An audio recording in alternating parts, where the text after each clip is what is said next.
El que canta rock. El que canta rock. En esa casa canta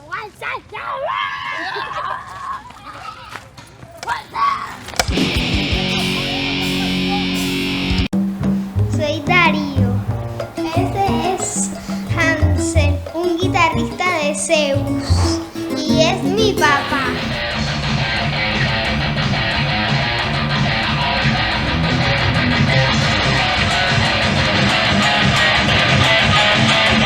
Matar por vivir, no hay variante. Hora de partir adelante. Siempre estoy denunciando algo. Y me interesa eso, que la gente las escuche y que sienta que sí, que la canción está expresando parte de la realidad en la que vive. Y en este caso, esto es metal. Y el metal tiene que ser duro. Hay que escribir duro, pienso yo. Mira, y yo somos locos. Es una tribu urbana nueva, loco. No, chico, no. Aquí, mira, los skate, bro. Lo que montan patineta. DJ all day. Ella de todo, menos friki rockera. Menos friki rockera. Porque los frikis Porque no los tienen frikis mala son- pinta. Exacto. Y no se bañan.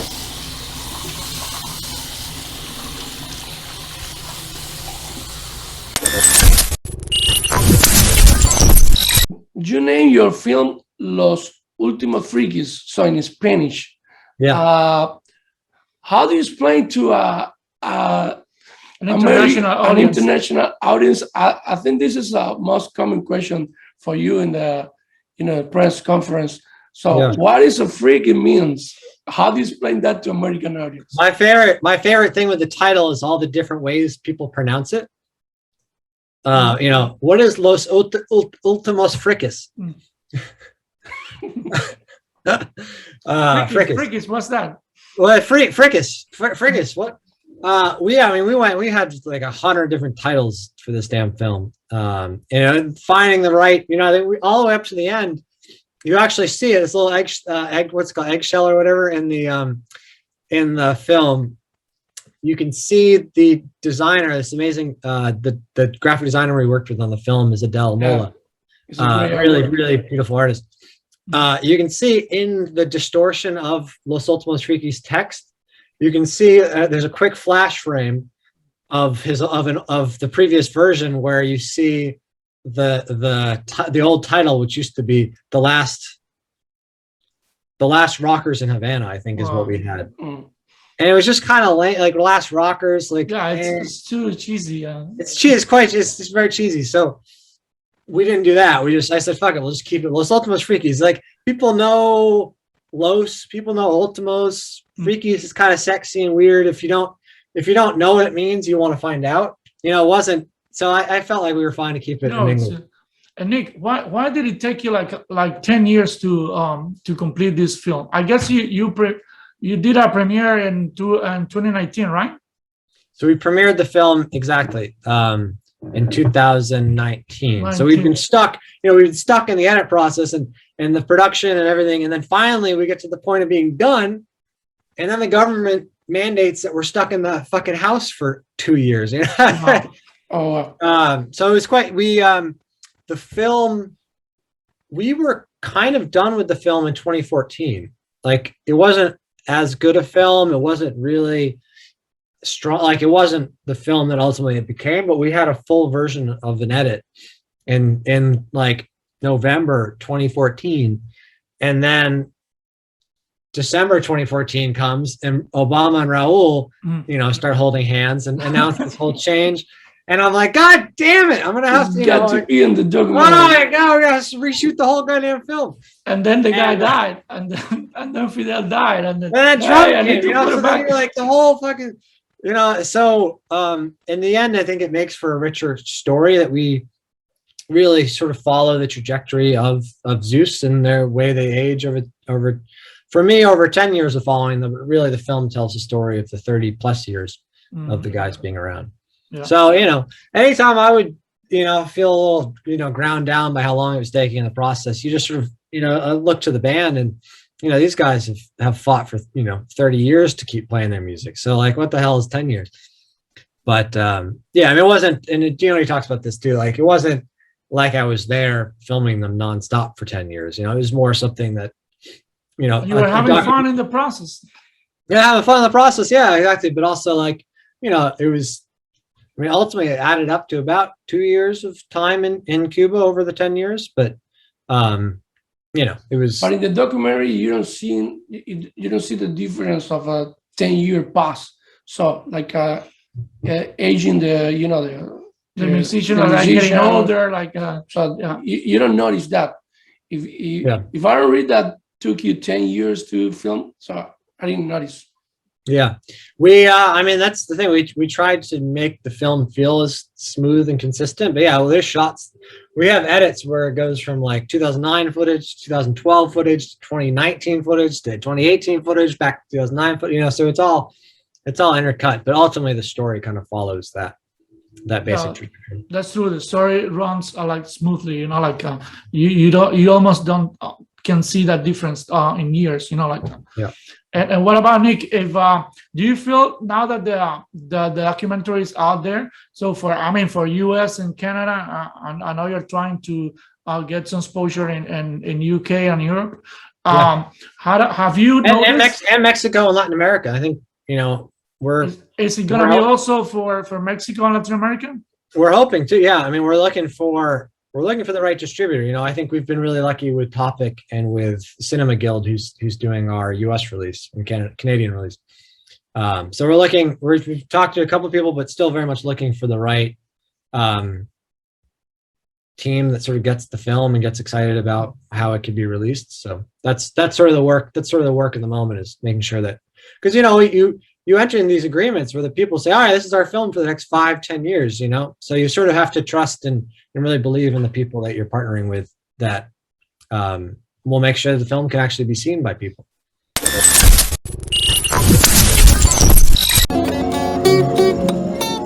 Desde que somos jóvenes crecimos escuchando a Zeus. Para nosotros es una banda legendaria. En primer lugar, pensamos que estas personas sobrevivieron a toda una etapa que los mayores conocemos bien. Sentimos mucho además que sea la única banda de ese nivel que venga a Guantánamo. A ver, por si a alguien le interesa, sí hay rock and roll en Guantánamo, sí habemos rockeros. Vamos a ver la piscina desde aquí, ¿no? Vamos a ver cómo se ve la piscina desde aquí arriba, ¿no?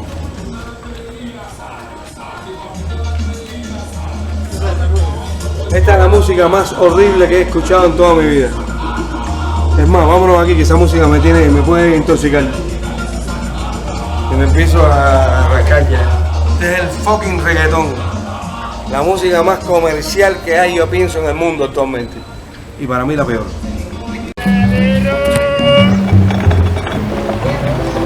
Pan, mantequilla, queso, crema.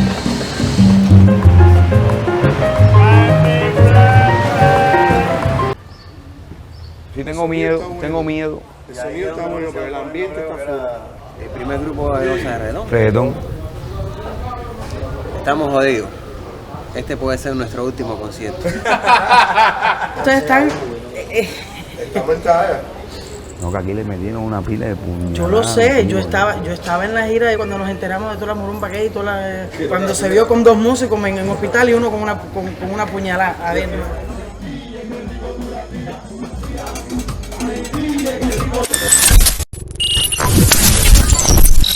Hey, the film had a premiere in Cuba. There was like a release. So yeah.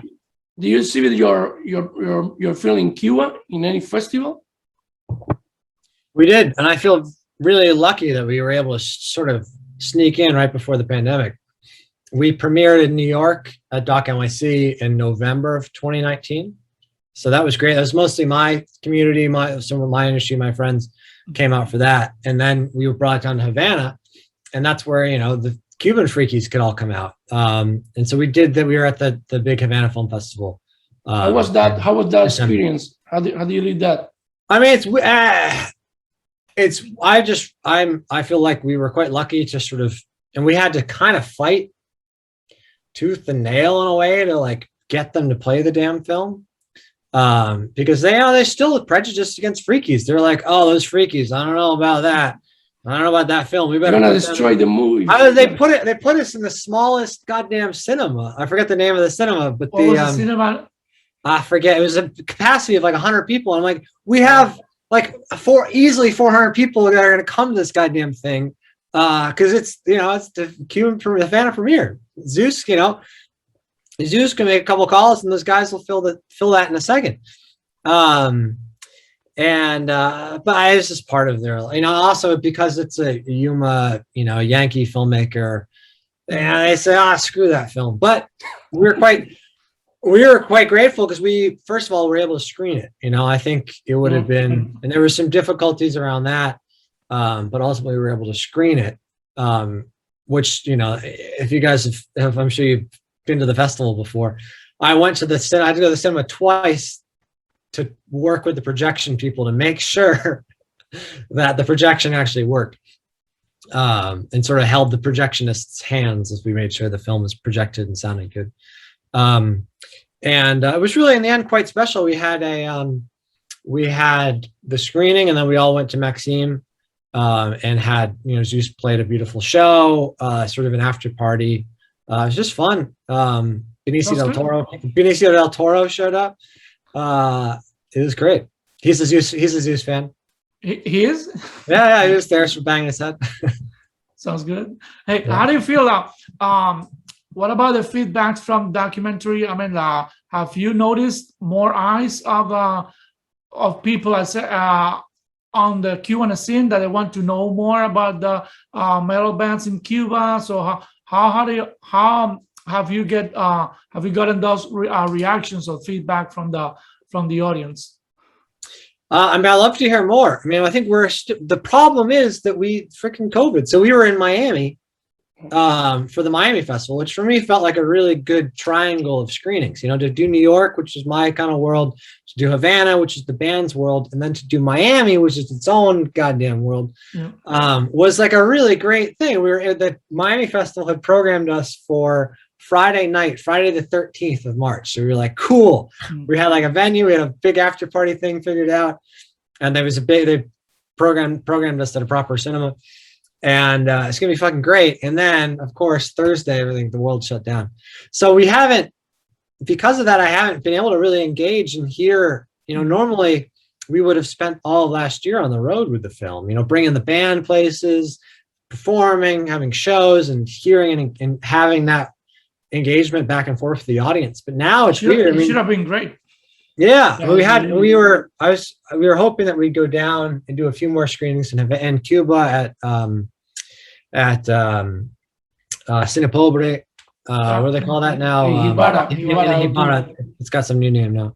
But obviously none of that happened. So maybe once things go, they'll have an opportunity to do some in-person stuff. But I'm just, I think in terms of spreading the good word about Cuban metal, I hope that the film is a tool that people can use to make it their own platform, to make their own sort of rallying cry. Because I like to say with the film title, something, there's a couple people that go, oh, those ultimos frikis, the fuck is that? I'm a freaky, I'm not the last freaky. For me, the title is more of a question than a statement. And I think that's ultimately what the film is asking, is like, are these the last? Are they gonna be the last ones? Are these the last freakies? And I think it's up to the audience, and I think it's up to the freaks to say, oh, fuck no, we got another generation coming. So that's, but yeah, I am, we're very much at the beginning of the broader release. So I'm super curious to hear what people think and to hopefully see people really run with the film and los próximos freakies. And what about do you have any plans like for this year or maybe next year, like to do that? I mean, to do like a filming circuit, also like touring with the bands, to support the film? I think for us, the festival world is past, because we're now going to be distributed. Now it's out. There might be an opportunity to do some festivals, some music festivals next year. We've been talking with Dave Lombardo about potential ideas around. He's really wanted to put out a soundtrack of his music. What about South by Alongside Southwest here in Austin? Yeah, South by didn't program the film. They didn't like the Frikis. They didn't like it? They didn't like the Frikis. They said no Frikis here. No Cuban Frikis. They stay with No Cuban Frikis here. No. Yeah, no, we wanted to play South by, but they didn't, you know. It's a crap. I mean, it's always a crapshoot. We feel, I mean, Doc NYC was a really awesome place to premiere, but it's hard, you know, it's hard to make noise. So much stuff being made. So, which the thing is to try to find your path. I think that, I don't know if you guys saw that review yesterday. The Times was just to call the film scrappy is so great, because you sort of have to be scrappy. You know, you have to be a freaky to really, you know, find your way.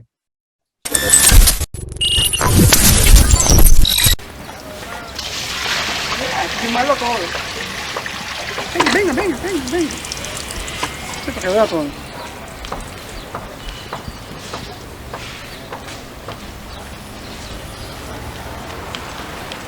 Póngate, yo aquí. Venga. Me va a palangana, no tengo baño. Oye, que yo ahora vivía en un solar, pero que el techo se me cayó. Esto fue derrumbe y por el gobierno fue de que me resolvieron para venir para acá. Está bien. Sabes que este es el escenario, ¿no? Sí, yo lo sé, sí. La orquesta estaba aquí, yo soy del barrio. Bueno, había una de friki y eso. Eso, muchachos locos es. Oye, nada, estamos en la tarima, aquí se tocaba. Es verdad, de los rocks. Yo estoy explicando a los muchachos de los rockeros. Sí. Soy un rockero sin pelo, pero soy un rockero. Ah, pero bueno, lo que no tiene pelo ahora. Exacto. Es un tema de mi madre, que es el que más me gusta a mí. Me mandó la música. Seré feliz, encuéntrate, libera tu corazón de esa tristeza que te invade. Vive esos instantes que son fugaces, borrando al mundo de amor que guarda.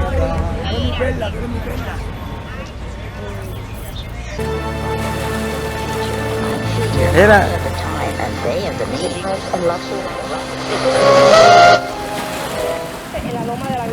Y era la época aquella. Mira qué lindo esto, ¿eh? Este era el puente de los frikis y los rockeros de la ciudad.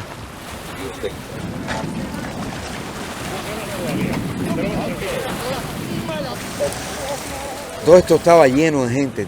Allá arriba había una azotea, o sea, un techo. Encima de ese techo estaban todos los radios puestos con las antenas, todo aquello, porque sintonizaban 3 radios con la misma emisora. Y se oía más alto, que se oía más todo. Entonces aquello de arriba era candela. Y había veces nos mandaban a la policía, cuando venía la policía nos tiraban para el agua. Y entonces ya toda la policía, no pueden estar aquí, que sé yo, que para ti, que para tal, nosotros en el agua. Estamos en el agua. Y salíamos por ahí. Y había veces que teníamos que quedarnos 2 y 3 horas porque la policía estaba afuera esperando a que saliéramos para pedirnos el carnet de identidad y llevarnos presos, porque nos habíamos tirado para el agua.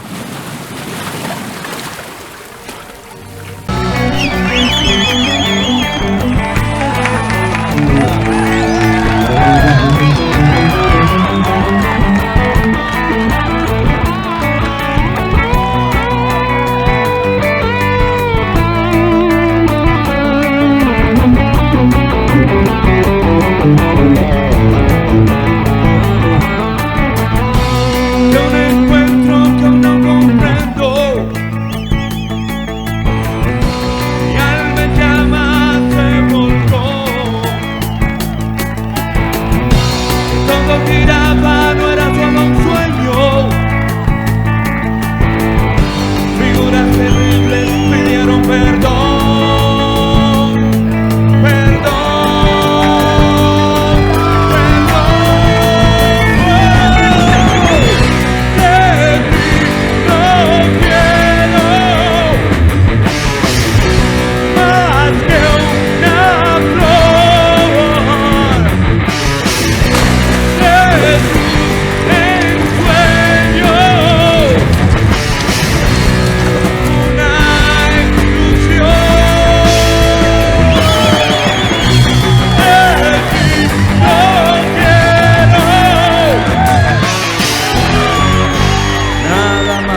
have been in a lot of shows in La Habana, and not only in La Habana, in another province in Cuba. Yeah. What do you think of the Cuban metal movement or Cuban metal rock movement, and what are the weaknesses and the strongest moments of the Cuban rock right now? I mean, I'm not sure what the scene looks like right now. I know it's been super hard. It sounds like Zeus is starting to play again, and Longa, the drummer Eduardo Longa, has been posting pictures and sending pictures of himself finally being able to play drums. Yeah, they're rehearsing. So I think Zeus's song La Renacer de los Muertos, I think, is also now a question. Is there going to be a rebirth now that everyone's coming back out, hopefully, touch wood, from COVID? Before pre-COVID, traveling around, I think I always I grew up in my era was the sort of screamo, Atreyu, As I Lay Dying kind of band. So I always loved Darkness Fall because they were just fucking there. That was their thing, and that for me was very much of my generation of music.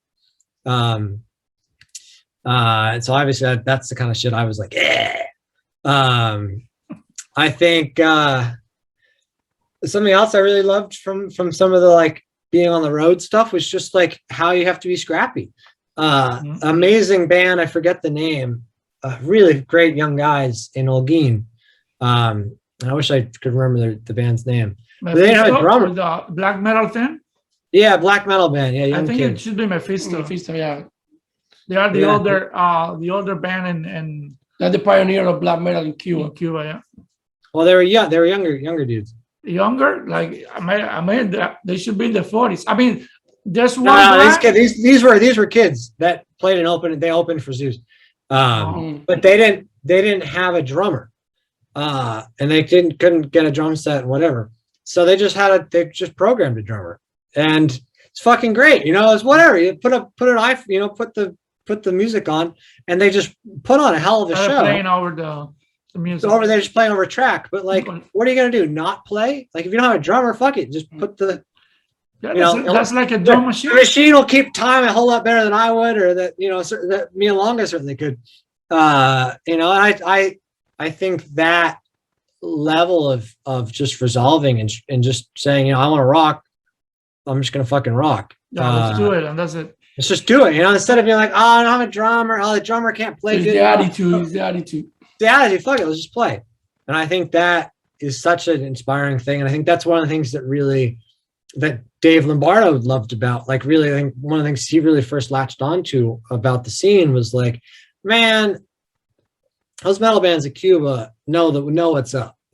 These idiots I'm on tour with bitching about water, they don't have a fucking clue. But going on tour in Cuba, that's the real deal. That's fucking metal.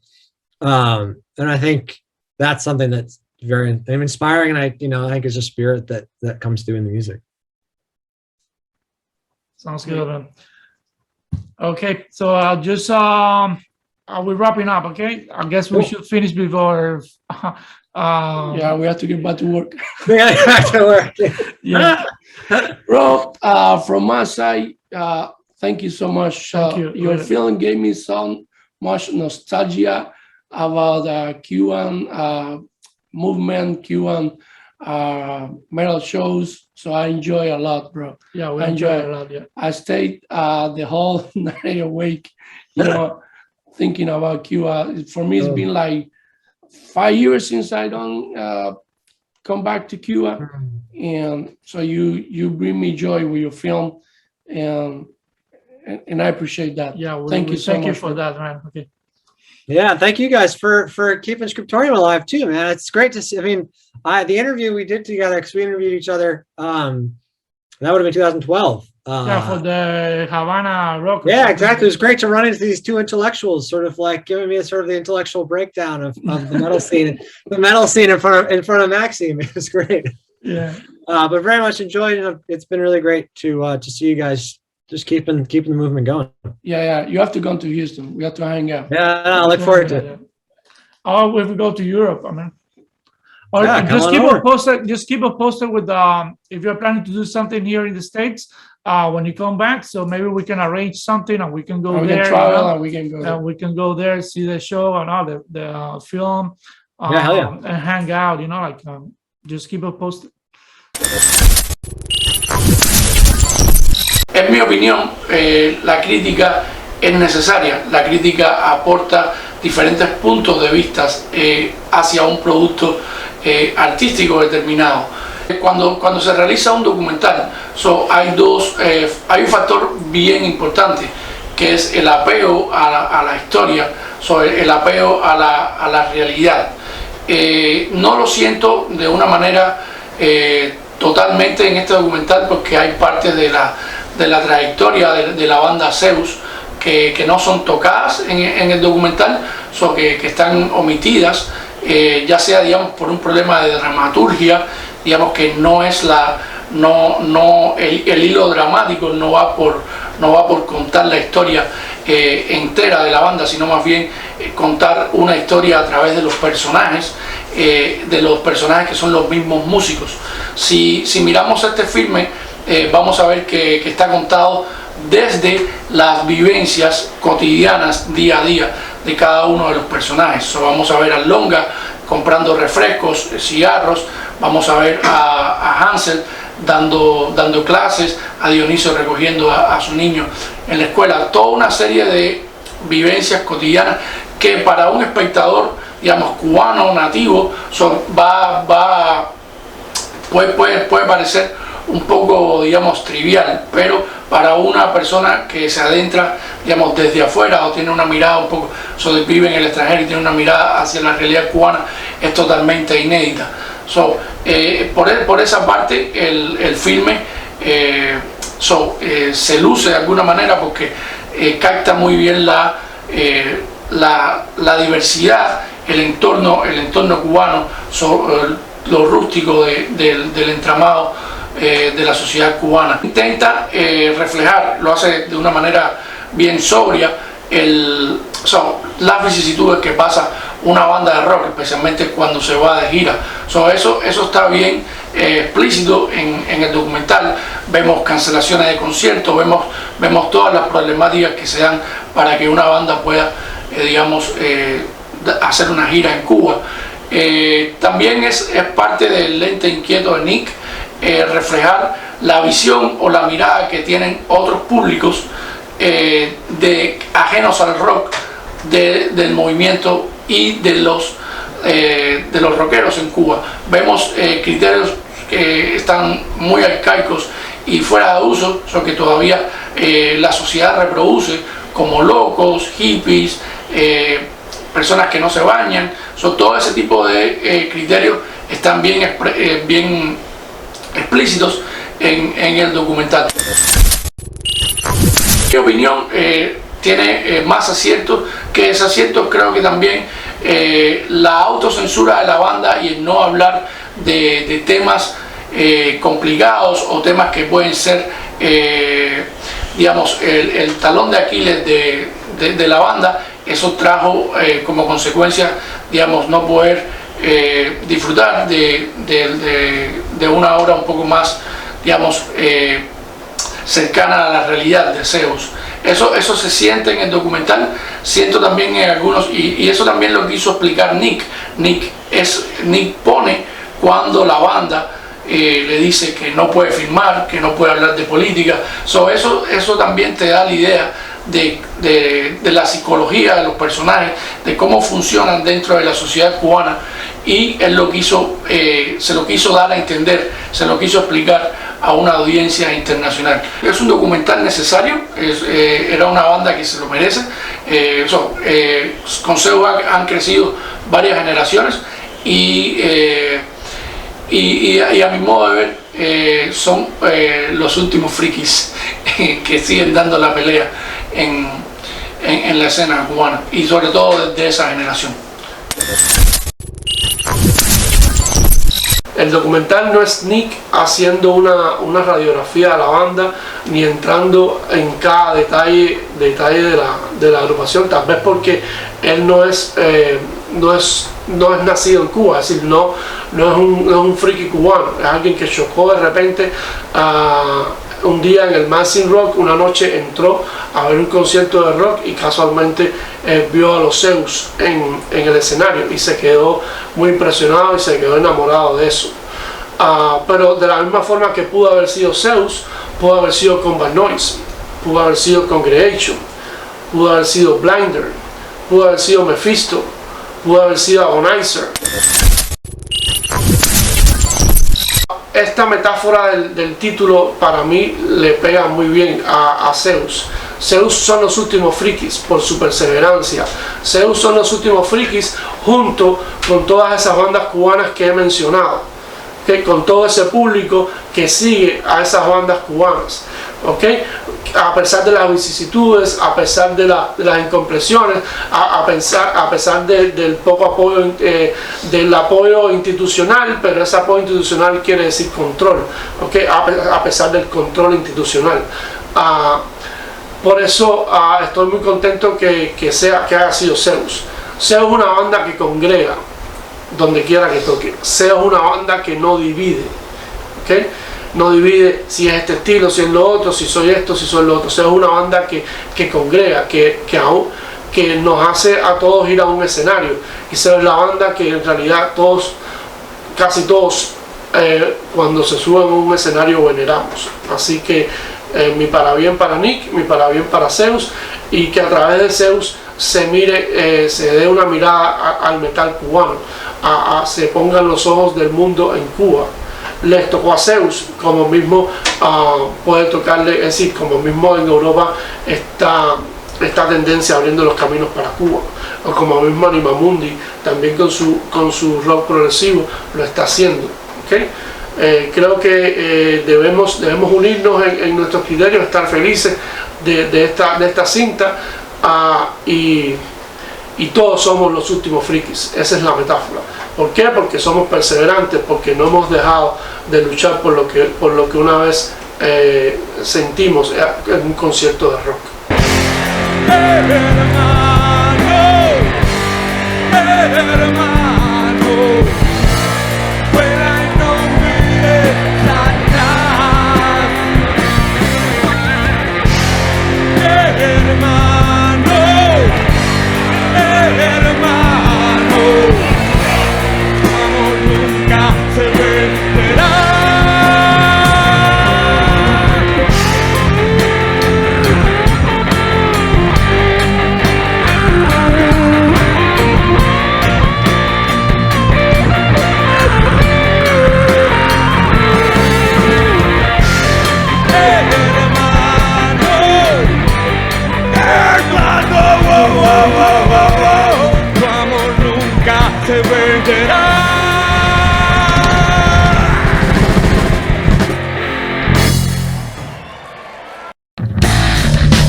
Transforma en animal.